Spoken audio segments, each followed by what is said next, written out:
قومی اسمبلی میں ایک رکن کے شرمناک الفاظ و گندے اشارے، خواتین ارکان برہم، ایوان میں یہ افسوسناک واقعہ کیسے پیش آیا؟ اسپیکر نے فوراً سزا سنا دی۔ قومی اسمبلی کے ایوان میں رکن اسمبلی کے شرمناک الفاظ اور گندے اشارے، خواتین ارکان کی موجودگی میں فحش ریمارکس، اپوزیشن کے قہقہے، حکومتی بینچوں پر اشتعال۔ پی ٹی آئی کے ثناء اللہ مستی خیل نے خواجہ آصف کو مخاطب کرتے ہوئے برہنہ الفاظ استعمال کیے۔ اسپیکر نے کہا کہ 2002 سے قومی اسمبلی کا رکن آج تک ایسے الفاظ نہیں سنے۔ انہوں نے ثناء اللہ کی بجٹ اجلاس تک رکنیت معطل کر دی۔ سنی اتحاد کونسل کے رکن قومی اسمبلی ثناء اللہ مستی خیل کی جانب سے وفاقی وزیر دفاع خواجہ محمد آصف کے بارے میں انتہائی شرمناک لفظ استعمال کرنے پر قومی اسمبلی کے ڈپٹی اسپیکر نے ان الفاظ کو قابل اعتراض قرار دے کر حذف کر دیا۔ تاہم قومی اسمبلی کے اسپیکر ایاز صادق، جو اس وقت اپنے چیمبر میں موجود تھے، ہنگامی طور پر ایوان میں پہنچے۔ انہوں نے ان الفاظ کی شدید مذمت کرتے ہوئے کہا کہ میں 2002 سے قومی اسمبلی کا رکن ہوں۔ میں نے ایوان میں آج تک ایسے الفاظ کسی رکن کے منہ سے نہیں سنے،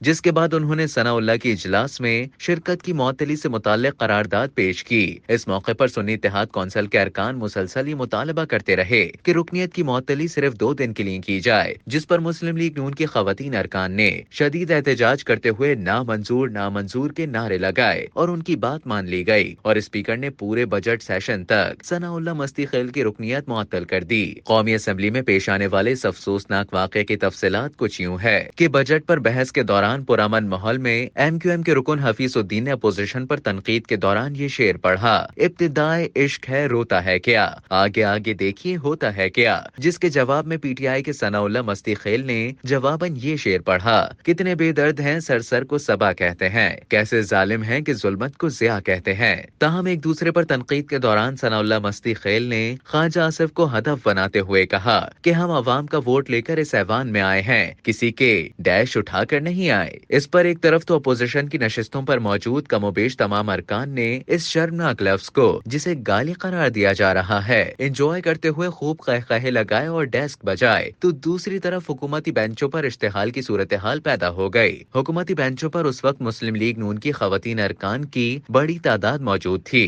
جن کے لیے یہ لفظ ناقابل فہم تھے۔ تاہم ڈپٹی اسپیکر نے، جو اس وقت اجلاس کی صدارت کر رہے تھے، فوری طور پر مذکورہ لفظ کارروائی سے حذف کرا دیا، لیکن اس دوران اس شرمناک لفظ کا مفہوم ایوان میں موجود مسلم لیگی ارکان خواتین تک بھی پہنچ گیا، جس پر انہوں نے ایوان میں شدید احتجاج شروع کر دیا اور ثناء اللہ مستی خیل کے خلاف بجٹ اجلاس میں رکنیت معطل کرنے اور ان کی حرکت کے خلاف نعرے لگاتے ہوئے اسپیکر چیمبر کی طرف روانہ ہو گئیں، اور انہوں نے اسپیکر ایاز صادق کو تمام صورتحال سے آگاہ کیا، جس کے بعد اسپیکر نے کارروائی کرتے ہوئے ثناء اللہ مستی خیل کی بجٹ اجلاس تک رکنیت معطل کر دی۔